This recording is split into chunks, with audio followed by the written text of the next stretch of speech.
A'udzubillahi minash-shaytanir-rajim. Bismillahir-rahmanir-rahim. Assalamu alaikum, dear students. It is today, 21st of August 2020. This is class 10th. Subject is General Science. And today we are going to discuss the third and important chemical property of carbon compounds, or we can say hydrogen. These hydrocarbons. It is addition reactions. आज हम जो carbon compounds हमारे पास हैं, जो hydrocarbons हैं, इनकी जो तीसरी इंपॉर्टेंट प्रॉपर्टी है जिसको हम कहते हैं एडिशन रिएक्शंस, आज हम थोड़ा बहुत एडिशन रिएक्शंस के बारे में जानना चाहेंगे। दो प्रॉपर्टी जो इसकी हैं, कंबशन और सब्स्टिट्यूशन रिएक्शन, चूँकि वो हमने डिस्कस कर ली।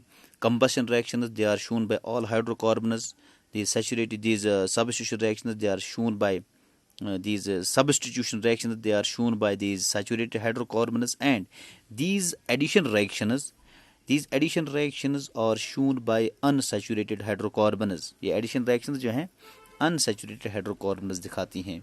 तो addition reactions को डिस्कस करने से पहले, इसकी डीप स्टडी से पहले हम जानना चाहेंगे ये addition reaction होती क्या है। addition reaction एक ऐसी reaction होती है जिसमें हमारे पास कोई अनसैचुरेटेड हाइड्रोकार्बन होता है, उस अनसैचुरेटेड हाइड्रोकार्बन के साथ और कोई एटम कंबाइन होके डबल बॉन्ड या ट्रिपल बॉन्ड ब्रेक करके वहाँ पे उसके साथ ऐड हो जाता है और उसको सैचुरेटेड हाइड्रोकार्बन बनाता है। इन रिएक्शंस को एडिशन रिएक्शन कहा जाता है। जैसे कि हमें नाम से ही पता चलता है कि इन रिएक्शंस में कोई चीज़ ऐड हो जाती है। ऐसी रिएक्शंस जिनमें एक अनसैचुरेटेड हाइड्रोकार्बन जो है वो किसी और सब्सटेंस के साथ कंबाइन होके एक नया सिंगल प्रोडक्ट बनाता है, ऐसी रिएक्शंस को हम एडिशन रिएक्शंस कहते हैं।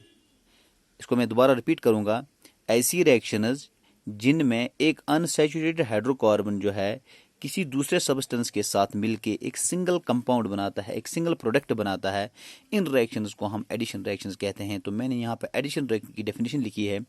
Addition reactions or the reaction, addition reaction is a reaction in which an unsaturated hydrocarbon combines with another substance to give a single product is called as addition reaction।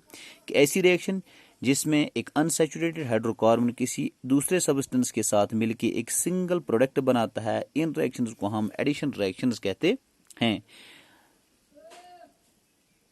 ये जो unsaturated hydrocarbons को जो ये addition हो जाती है, चाहे ये एडिशन हाइड्रोजन की हो, चाहे ये एडिशन क्लोरीन की हो, ब्रोमीन की हो, आयोडीन की हो, जो कुछ भी वहां पे ऐड हो जाए, ये कैरेक्टरिस्टिक प्रॉपर्टी होती है अनसैचुरेटेड हाइड्रोकार्बन्स की। Addition reactions, these are actually the characteristic properties of unsaturated hydrocarbons because unsaturated hydrocarbons always undergo addition reactions. So addition reactions, these are the characteristic properties of these unsaturated hydrocarbons, whether there is the addition of hydrogen, whether there is the addition of chlorine, bromine, iodine, and whatsoever there will be the element whose addition will take place with these unsaturated hydrocarbons. तो हम ऐसा कहेंगे कि unsaturated hydrocarbons जो हैं, addition reaction उनकी एक characteristic property होती है, क्योंकि दे अंडरगो एडिशन रिएक्शंस। जितने भी हमारे पास अनसैचुरेटेड हाइड्रोकार्बन्स हैं, चाहे ये अल्कीन्स हैं या अल्काइन्स हैं, जितने भी अल्कीन्स हैं, जितने भी अल्काइन्स हैं, सारे अनसैचुरेटेड हाइड्रोकार्बन्स जो है दे अंडरगो एडिशन रिएक्शंस। तो मैंने यहाँ पे लिखा है addition reactions are given by all unsaturated hydrocarbons. जितने भी अनसैचुरेटेड हाइड्रोकार्बन हैं, सारे अनसैचुरेटेड हाइड्रोकार्बन्स एडिशन रिएक्शन दिखाते हैं। तो एक एग्जांपल से हम देखना चाहेंगे कि एडिशन रिएक्शन कैसे टेक प्लेस हो जाती है, एडिशन रिएक्शन कैसे हो जाती है। एग्जांपल, हमारे पास ईथेन है, ईथेन रिएक्ट करता है हाइड्रोजन के साथ, लेकिन जब हम इसको हीट करते हैं in presence of a catalyst nickel, in presence of a catalyst nickel, ये क्या बनाते हैं, ये बनाते हैं ईथेन। अगर हमारे पास ईथीन है, ईथीन जो है ये एक अनसैचुरेटेड हाइड्रोकार्बन है, ये ENE है, इसमें डबल बॉन्ड है। जब यही ईथेन हाइड्रोजन के साथ रिएक्शन करता है, लेकिन ये रिएक्शन तब करेगा जब हम इसको हीट अप करेंगे इन presence of a catalyst, catalyst की मौजूदगी में। जब हम ईथेन को हीट करेंगे विद हाइड्रोजन, तो क्या हो जाता है, यहाँ पे एक बॉन्ड ब्रेक हो जाता है। एक बॉन्ड के ब्रेक होने से वहाँ पे दो इलेक्ट्रॉन जो है अलग अलग हो जाते हैं। तो इस इलेक्ट्रॉन, ये जो यहाँ पे वैलेंसी डेवलप हुई, यहाँ पे वैलेंसी डेवलप हुई, इस वैलेंसी को एक हाइड्रोजन सेटिस्फाई करता है और इस हाइड्रोजन वैलेंसी को दूसरा हाइड्रोजन सेटिस्फाई करता है। दो हाइड्रोजन यहाँ पे ऐड हो जाते हैं, तो यहाँ पे डबल बॉन्ड खत्म हुआ, सिंगल बॉन्ड बीच में रहा। ये CH2 CH2 था, अब ये CH3 CH3 बना, तो ये इथेन बना। तो एग्जाम्पल में हमने ये सीखा कि इथीन जो है जब हाइड्रोजन के साथ रिएक्ट करता है when heated in presence of निकल कैटलिस्ट तो ये ईथेन बनाता है। तो हमें यहाँ पे ये बात समझ आई कि जब भी अनसैचुरेटेड हाइड्रोकार्बन्स की हाइड्रोजनेशन हो जाती है, जब हम इनको हाइड्रोजन ऐड करते हैं in presence of a catalyst while heating, ये अनसैचुरेटेड हाइड्रोकार्बन जो है कन्वर्ट हो जाते हैं इनटू सैचुरेटेड हाइड्रोकार्बन, वहां पे सैचुरेटेड हाइड्रोकार्बन बनाते हैं। तो जब हम इनको हाइड्रोजन ऐड करेंगे, addition of hydrogen to an unsaturated hydrocarbon is known as hydrogenation. Addition of hydrogen to an unsaturated hydrocarbon to form a saturated hydrocarbon is called hydrogenation। जब हम अनसैचुरेटेड हाइड्रोकार्बन्स को हाइड्रोजन ऐड करेंगे तो वहां पे वो saturated hydrocarbons बनाते हैं। जब एडिशन ऑफ हाइड्रोजन हो जाएगी, एडिशन ऑफ हाइड्रोजन को हम उस वक्त क्या कहेंगे, हाइड्रोजनेशन। और ये हाइड्रोजनेशन प्रोसेस जो है ये ज़्यादातर कमर्शियली इसको इस्तेमाल किया जाता है इंडस्ट्रीज में, फैक्ट्रीज में, जहाँ पे हम क्या करते हैं काम, वेजिटेबल ऑयल से क्या बनाते हैं, घी बनाते हैं। This process is used to prepare ghee from vegetable oil in industries. ये जो हम अनसैचुरेटेड हाइड्रोकार्बन्स को हाइड्रोजनेशन करके वहाँ पे सैचुरेटेड हाइड्रोकार्बन्स बनाते हैं, ये प्रोसेस इंडस्ट्रीज में इस्तेमाल की जाती है। वहाँ पे वेजिटेबल ऑयल्स को लाया जाता है। वेजिटेबल ऑयल्स जो हैं वो अनसैचुरेटेड फैट्स होते हैं, वो अनसैचुरेटेड हाइड्रोकार्बन्स होते हैं, उनको हम वहाँ पे ऐड करते हैं हाइड्रोजन, और हाइड्रोजन के ऐड करने से वहाँ पे क्या हो जाता है, दीज अनसैचुरेटेड हाइड्रोकार्बन्स और we can say this unsaturated vegetable oil it gets converted into ghee, vanaspati ghee which is solid at room temperature. तो यहाँ पे मैंने अभी एक बात बीच में आई थी, कैटलिस्ट। कैटलिस्ट क्या होता है, कैटलिस्ट को हम क्यों यहाँ पे इस्तेमाल करते हैं? कैटलिस्ट जो है ये एक ऐसा एलिमेंट होता है जो रिएक्शन की स्पीड को एनहेंस करता है लेकिन खुद रिएक्शन में हिस्सा नहीं लेता है। Catalyst an element which enhances the rate of reaction but do not take part in the reaction.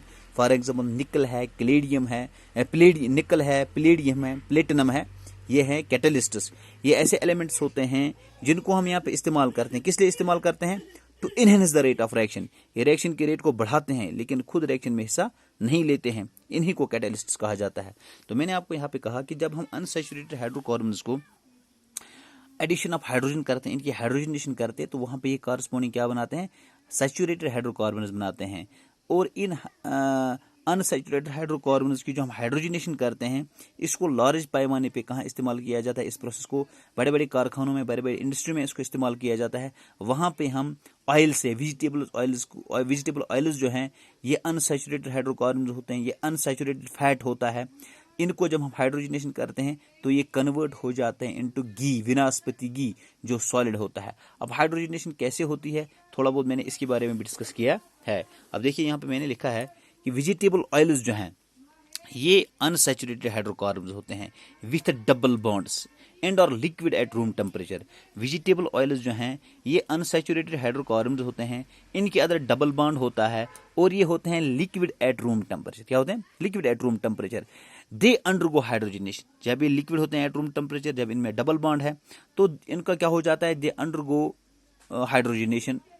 इनको एडिशन ऑफ हाइड्रोजन की जाती है, ये जो वेजिटेबल ऑयल्स है इनको हाइड्रोजनेशन की जाती है और ये कन्वर्ट हो जाते हैं इनटू सैचुरेटेड प्रोडक्ट्स कॉल्ड घी और वनस्पति घी।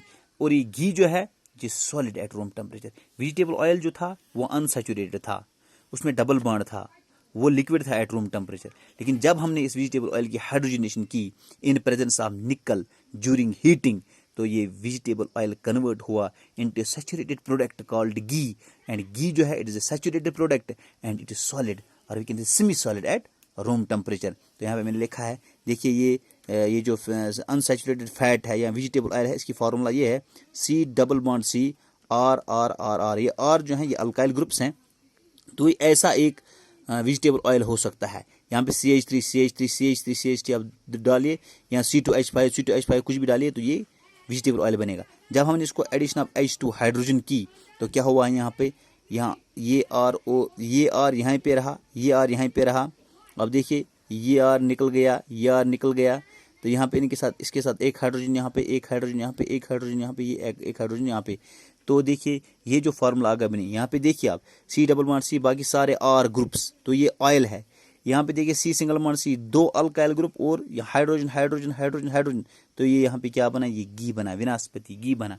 तो इस तरीके से हम कारखानों में इस वेजिटेबल ऑयल से, अनसैचुरेटेड हाइड्रोकार्बन से इसके हाइड्रोजनेशन करके हम इन प्रेजेंस ऑफ ए कैटलिस्ट निकल बाय हीटिंग, इसको हम सैचुरेटेड हाइड्रोकार्बन में कन्वर्ट करते हैं जो घी होता है, जिसको कमर्शियली इस्तेमाल किया जाता है। This was all about saturated hydrocarbons. Thank you.